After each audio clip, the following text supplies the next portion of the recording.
കൊച്ചേട്ടന്റെ കത്ത്.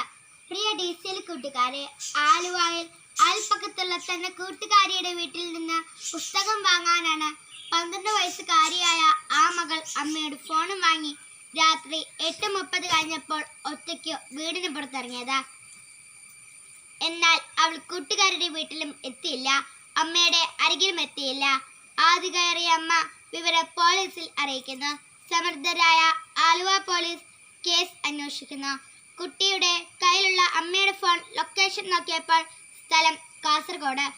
ഒറ്റയ്ക്ക് കുട്ടി ആ സമയം കൊണ്ട് കാസർഗോഡ് എത്തില്ല എന്നറിയാവുന്ന പോലീസിനോട് അമ്മ പറഞ്ഞു. കൊച്ചിന് ഇൻസ്റ്റാഗ്രാം അക്കൗണ്ട് ഉണ്ട്. 12 വയസ്സുകാരുടെ ഇൻസ്റ്റാഗ്രാം പരിശോധിച്ച പോലീസ് ഞെട്ടി.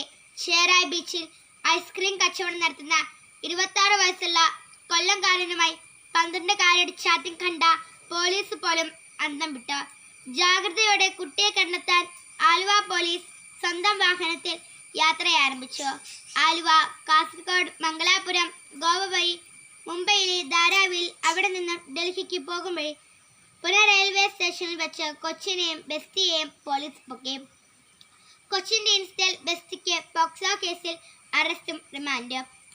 ഭാരതതലമുറയുടെ സുരക്ഷിതത്വത്തെപ്പറ്റി സുബോധത്തോടെ ചിന്തിക്കുന്ന പല വിദേശ രാജ്യങ്ങളും 16 വയസ്സിന് താഴെയുള്ള കുട്ടികൾക്ക് സോഷ്യൽ മീഡിയ നിരോധിച്ചു കഴിഞ്ഞു.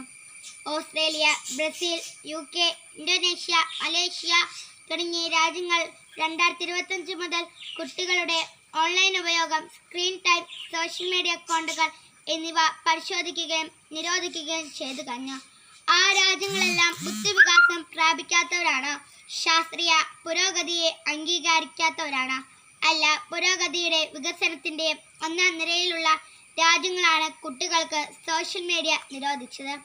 പ്രിയ കൂട്ടുകാരെ, ഈ അടുത്ത കാലത്തെ ചില കൂട്ടുകാരുടെ സ്വഭാവവും പെരുമാറ്റവും മാതാപിതാക്കളെയും മുതിർന്നവരെയും ഏറെ ആകർഷണീയരാക്കുന്നുണ്ട്. ആരാണ് എൻ്റെ യഥാർത്ഥ കൂട്ടുകാർ എന്ന സത്യം വീട്ടിൽ പറയാതെ കുട്ടികളുടെ എണ്ണം കൂടുകയാണ്. പല കുട്ടികൾക്കും അവരുടെ പെരുമാറ്റത്തെയും ശീലങ്ങളെയും തീരുമാനങ്ങളെയും സ്വാധീനിക്കുന്നത് അവരുടെ മാതാപിതാക്കളല്ല, മതബോധം പകർന്ന ധാർമ്മികതയല്ല, പകരം അവരുടെ പ്രിയർ ഗ്രൂപ്പാണ്, സമപ്രായക്കാരായ കൂട്ടുകാരാണ് പല കുട്ടികളുടെയും ദൈവങ്ങൾ. മുമ്പ് മാതാപിതാക്കൾ പറയുന്നത് ദൈവം പറയുന്ന പോലെ മക്കൾ കേട്ടിരുന്നു. ഇന്ന് പ്രിയർ ഗ്രൂപ്പാണ് പലരുടെയും ദൈവം. സോഷ്യൽ മീഡിയയാണ് ദൈവം. ഇതുവരെ കാണാത്ത വെറും മോഹവാക്കുകൾ മാത്രം ഇൻസ്റ്റയിൽ കുറിക്കുന്ന അജ്ഞാതരായ സുഹൃത്താണ് ദൈവം. മക്കളെ കൺമുന്നിൽ കാണുന്ന മാതാപിതാക്കളെ, സഹോദരങ്ങളെ, ഗുരുഭൂതരെയും അവഗണിച്ചിട്ട് മറിഞ്ഞിരിക്കുന്ന വ്യാജ സ്നേഹിതരെ വിശ്വസിച്ചാൽ മക്കൾക്ക് വഴിതെറ്റും എന്ന് തീർച്ച. ചെറുപ്പം തന്നെയാണ്. മക്കളെ ചെറുപ്പം ഒരിക്കലും വലിപ്പമാക്കില്ല. മാതാപിതാക്കൾ നിങ്ങൾ ആഗ്രഹിക്കുന്ന പോലെ വളർത്തണം. അത് നിങ്ങളുടെ നന്മയ്ക്കായി വളർത്തണം. അവരുടെ ജീവിത പാഠങ്ങൾക്ക് ഒരു വിലയുമില്ല. തഴച്ചു വളരുന്ന ചില്ലകളും പിഴച്ചു വളരുന്നതാണെന്ന് നല്ല കർഷകനറിയാം. നല്ല കർഷകൻ ചില്ലകളുടെ ചൊല്ലുകൾക്കനുസരിച്ചല്ല പ്രവർത്തിക്കേണ്ടത്.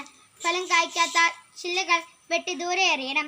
അതുപോലെ മക്കളുടെ പല ചീത്ത ശീലങ്ങളും ഉപേക്ഷിക്കാൻ മാതാപിതാക്കൾ പറയുമ്പോൾ മക്കൾ അവ ഉപേക്ഷിക്കണം. അല്ലാതെ പലപ്പോഴും പ്രെയർ ഗ്രൂപ്പിൻ്റെ കയ്യടി നോക്കി കുടുംബത്തെ മറക്കുന്നവർ രാജന്മാരുടെ പിന്നാലെ പോയി നിത്യമായ ചതിക്കുഴി നിബന്ധിക്കും. കൂട്ടുകാർക്ക് ശരിയായ വഴിയിൽ വളരാനും കുടുംബത്തിൻ്റെ ഐശ്വര്യമാകാനും ഇടവരട്ടെ. സ്നേഹ ആശംസകളോടെ സ്വന്തം കൊച്ചേട്ടൻ.